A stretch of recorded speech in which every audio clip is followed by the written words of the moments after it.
Hello and welcome back to Sevilla Storytime.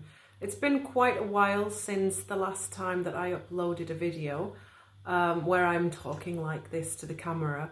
There's been a few different reasons for that, which I'm not really going to go into right now because they're quite personal reasons, but just wanted to let you know that I am back and I will be uploading videos more regularly now. You know what? There's never been a better time for me to start uploading videos than now, because right now in Sevilla there is a huge event taking place, which is the Congress of Hermandades and Popular Piety. Now, if you know anything about Sevilla, then you'll probably know that it is very religious. It's one of the last bastions of really Catholic cities within Europe, I would say. Even within Spain, I would say that Sevilla is quite the exception to the rule. There are other religious places within Spain, but in Andalusia, the main cities still conserve some of the most traditional and stunning expressions of faith and piety. So Sevilla is very famous for its Semana Santa processions. So in Holy Week, some images of Christ and of the Virgin Mary go out in procession with the priests and the clergy and the lay people, and basically they go out and do acts of penitence. Now, when I say they do acts of penitence, it sounds like it's something that should be painful or maybe quite morose and serious, but in the great majority of cases, these processions are actually stunning expressions of faith and stunning works of art. So what you'll most likely see is images of Christ and of Our Lady, the Virgin Mary, going out flanked by the faithful with gorgeous traditional music being played by marching bands, and with floral arrangements and candles and lighting, and it's just beautiful. There's no way that I could adequately do Semana Santa justice or do the processions here justice. I guess the only thing that I could really do is just show you some images. So here you go. So basically I'm waffling now, as I am wont to do. And I do feel like I would like to do a video about Semana Santa in depth, just to explain it a bit more and a bit more articulately than I am right now. But now is not the moment to do that. What I really want to talk about is this Congress that's happening here. So just as a bit of background, you know, I didn't become a Catholic when I came to Sevilla. I've always been a Catholic because my family are Irish. Even though I don't sound it, I am from an Irish family.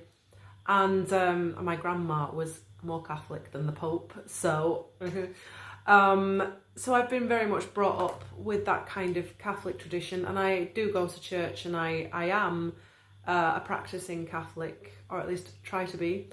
And so when I first came to Sevilla, I was absolutely bowled over by how gorgeous Semana Santa is, but not just that, by how deeply ingrained into the society here that the Hermandades are.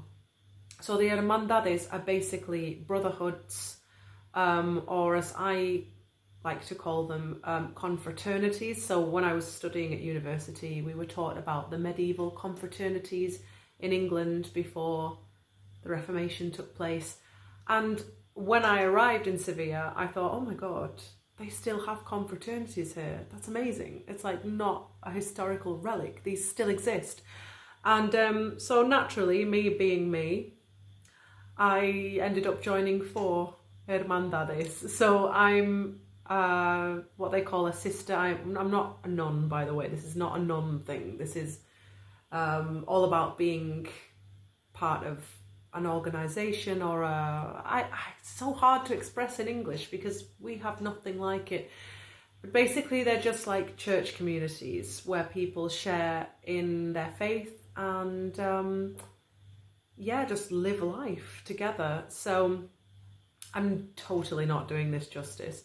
But anyway, so I became part of 4 of these hermandades: the Macarena, San Gonzalo, Los Javieres, and Madre de Dios del Rosario. So that's the Virgin del Rosario at my local church. And these hermandades are places where people can live not just their faith lives. And what I mean by that is they don't just go to mass, they don't just go to church and pray together, but they also gather together and do things. So for example, when Valencia was utterly devastated by the recent flooding, literally beginning of last month, the whole communities in Valencia were wiped out. People who lost their entire homes, families, businesses, loved ones, everything that they knew was just gone overnight. And one of the amazing things that the Hermandades did was to get together, organize people, and coordinate rescue missions, basically. Or maybe not rescue missions in the sense of saving lives, but what I mean by that is actually gathering up, galvanizing people to donate money and food and white goods, whatever was needed, and then taking them out in truckfuls. So the church comes in for a lot of criticism, and I can understand some of the arguments that people have. I'll be honest, I've worked for the church. I've been part of the church for all of my life, and I know it leaves a lot to be desired in some aspects. But one thing that people cannot take away from the church and from the hermandades in this city is that they are the most powerful galvanizers of people, to gather people together, to kick people into action, and to get stuff done. So that's just one example, but there are endless examples. But anyway, I'm waffling again. Basically, the Pope announced that the next church year, or rather this church year, is the year of hope. And he wanted to have a congress about popular piety and hermandades, and how that can be used as I don't know, and how that can be a stepping stone to a deeper faith. And he decided that he wanted the Congress to be held in Sevilla. So here we are. Today is the second day of the Congress. And at the end of the Congress, there's going to be an absolutely massive procession of some of the most popular figures that go out in Semana Santa, not just here in Sevilla, the capital city of Sevilla, but also throughout the surrounding areas. So, for example, La Virgen de Valme is coming to, well, she's already here, to go out in procession. Anyway, so basically, everybody's talking about the Magna, which is this huge procession. Everyone say, oh yeah, the Magna. I'm the first one to say, I'm really looking forward to this procession and I can't wait. But I feel like we've kind of lost sight of what this is all about, right? The procession is fantastic. I'm really looking forward to it, as I've said. But there are some great conferences and meetings and speeches being given in the cathedral over these days. I've actually been invited to go and take part in some of the conferences, so hopefully I'll get a chance, if my work permits, to go tomorrow. But I have been following it all online, and today I listened to a Cardinal Farrell, who was born in Dublin, making a speech in Spanish about how the Hermandades are basically the first point of contact with the church for many people, especially here in Sevilla, here in the south of Spain. although they do exist in other places. And I really liked what he had to say. So, and I also thought, isn't it a shame that if you don't speak Spanish, then you're not going to get to hear this. So I thought what I might do is translate what he said. I will have to break it up into separate videos because there was a lot going on there.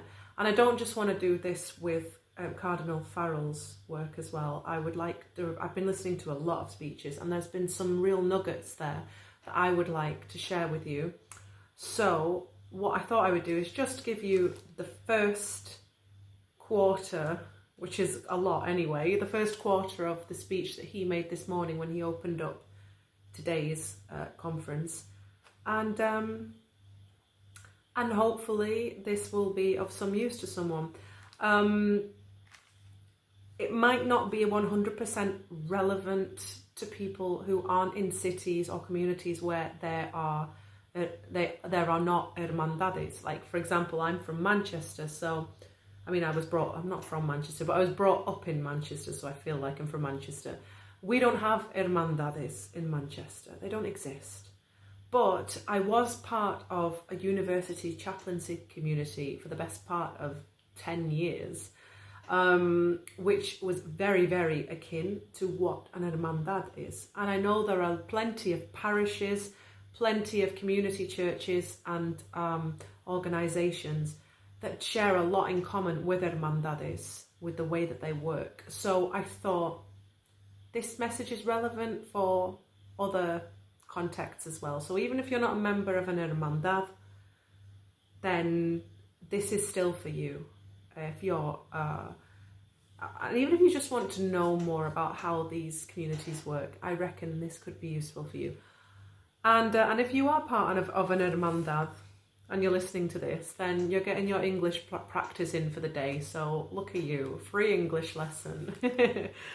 Anyway, so I'm not going to say it in Spanish today because otherwise I'll be here for the next 20 years and it'll be the next Congress. But I will try my best to translate it as I've written it all down in Spanish. So I'm literally translating as we go along. It's not difficult because of the language, it's difficult because I can't read my own handwriting. So if I stumble, it's because I have the writing of a medic, and I'm not a medic. All of the handwriting and none of the knowledge. Anyway, right, let's go. So Cardinal Farrell began by saying, the hermandades are made up by lay people. In fact, they are the oldest lay organisations that exist within the church. Because of that, the Dicasterio para los Laicos, right, so his branch of the church that he represents were sent to study the hermandades because they realised there was something important going on here. So basically he just says that. We looked with interest upon your mission and your historical development. So he's addressing the hermandades there. The title of the conference that has been assigned to me ponders particular aspects of the hermandades. And he said that he would look at 4 aspects in particular. The 4 aspects are the hermandad as a home, the hermandad as a school of Christian life, the hermandad as communion, and the hermandad as a synod. Okay, so what I'm focusing on today is the first one of those, is the hermandad as a home, because I found that his words really spoke to me, because I am part of 4 hermandades, and before I was ever in Sevilla, I was part of a close-knit chaplaincy community. So in that aspect, I've been part of an hermandad for like 15 years, so if not more. So this one really hit home for me, if you'll pardon the pun. Okay, hermandades as a home. These are his words, not mine. Home, more than being a physical place, is an anthropological place, I would say. Home, in fact, refers to the physical house, which gives a concrete aspect to the life of the family, or a physical aspect to the life of the family. In a sense, it reflects the style, the tastes, and the values of the family. But home also refers to a gathering of relationships that take form within the home, and which constitutes a way of life in which everyone expresses freely their dignity, their desires, and their needs. Home is also a place that preserves tradition. It's a place where the adults and the elders transmit to the new generations their own habits, ceremonies, practices, traditions. What does that say? Language. I can't read my own handwriting. Language. They pass on the baton of a treasury of values, experiences, and faith. Home, in that sense, is the consolidation of a place and the richness of the relationships that are established within that place. It's a place of belonging, where you feel recognised, loved, accepted, where you find yourself, where you find your history, where you go back to a better time and place. To understand this aspect, it's good to take a look at the feelings that we feel when we say the words, "I'm going home for a few days." What emotions, what memories, what hopes arise within us? Without a doubt, warmth, acceptance, a party, peace, rest, the company, the love, the traditions. All of that is evoked by the word home. In the word home, we encounter the first characteristic that is inherent in the vocation of every hermandad. The hermandad is called to be a place where life takes concrete form. Most of all, in the relationships where every person can feel at home. That is to say, a place to feel accepted, welcomed, recognised in their individuality, supported and helped by the real fraternal bonds with the other members of the hermandad.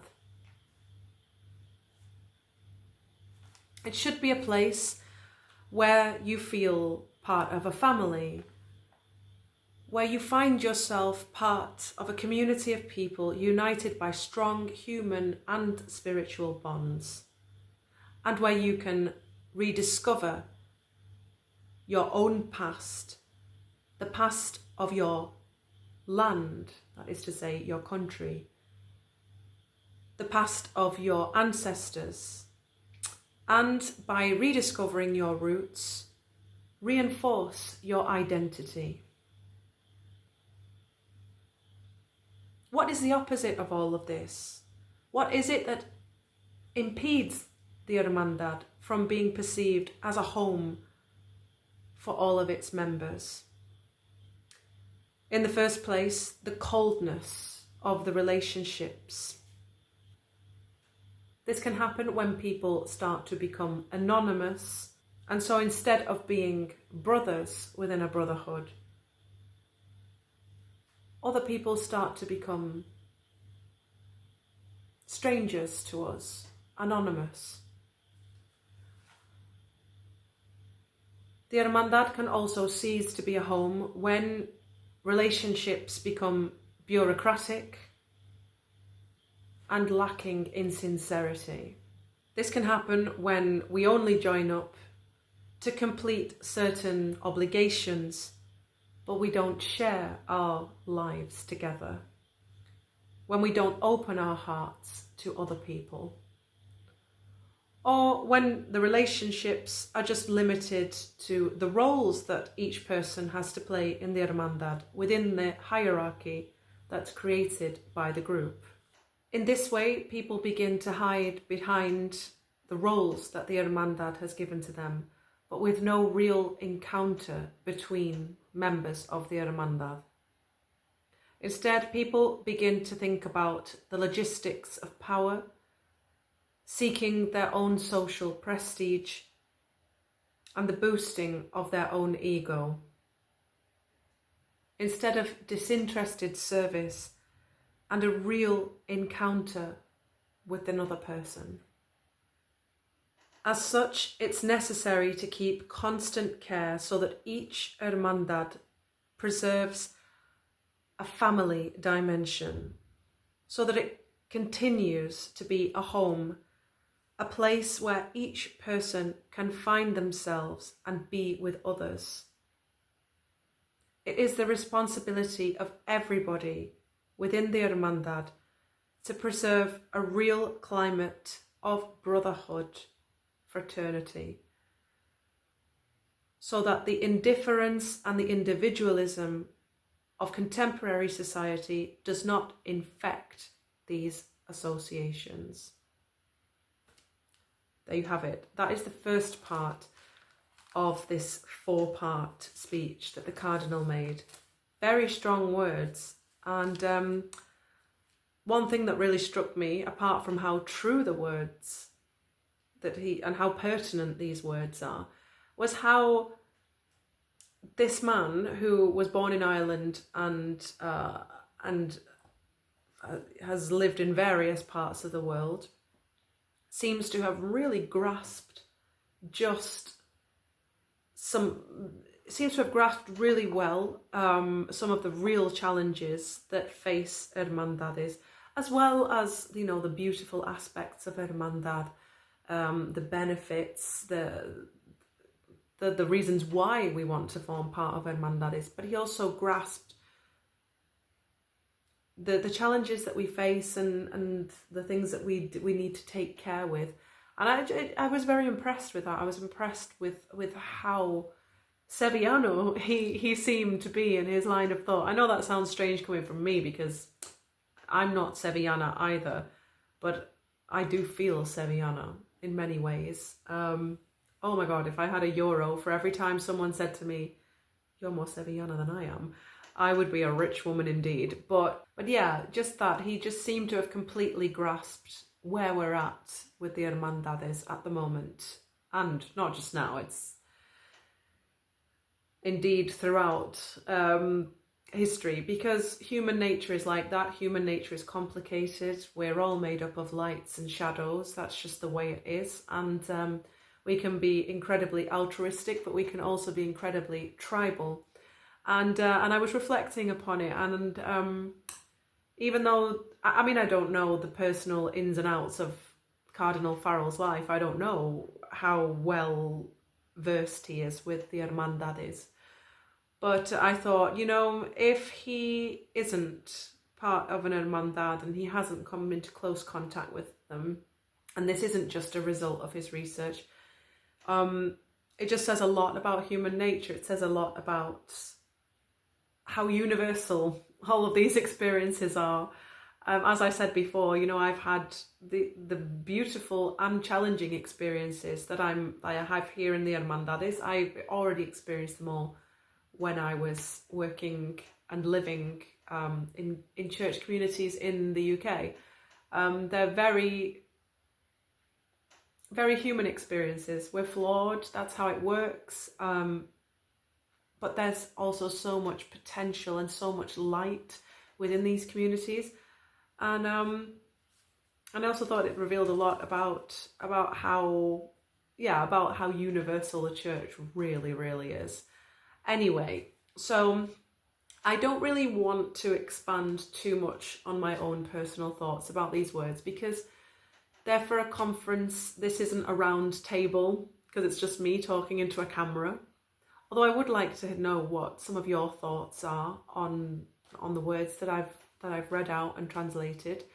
I'll leave a link to the original conference so that you can hear it in Spanish if you want to, and you want to hear the original text, because this is a translation. So hopefully it's true to the words that the Cardinal said. But as I say, I don't want to expand too much on my own personal thoughts, because I just want the Cardinal's words to sink in, and I want you to have your own kind of opinion and reaction to it, because at the end of it, this isn't me that's giving this speech, this conference. This is a Cardinal of the Church, and as a believer, I do believe, and I would like to believe, that these words are inspired by the Holy Spirit. So it's not going to be me that's telling you what to think. I'm not here to, it's not a book review, basically. I'm just here to tell you what he said. But if you do want to enter into conversation, I'm all for that. Just let me know what you want, and hopefully we can continue. I'm going to upload some more of these, but I just want these messages to get out, because I thought this. I mean, I've listened to a few different conference speeches, and there are lots more to come, but this was the one that stood out for me today, because it was so pertinent to our own community here in Sevilla, but I know throughout the Universal Church, at least in my experience. So well worth giving it a translate and trying to get it out to more people. So anyway, I'll leave it there for tonight, because it's currently 2 o'clock in the morning, because it's been a busy day, and tomorrow's going to be a busy day. Also, I put my Christmas tree up today. Do you like it? It's nearly Christmas. I can't believe it. Anyway, so yeah, I'll upload more of these, and I will make sure I get the other 3 parts of the Cardinal's speech to you. Thanks for watching. Give a like and subscribe if you like this, and leave any comments, any thoughts below, because I would love to know what you make of all of this. Thanks for watching. Bye bye. Ciao.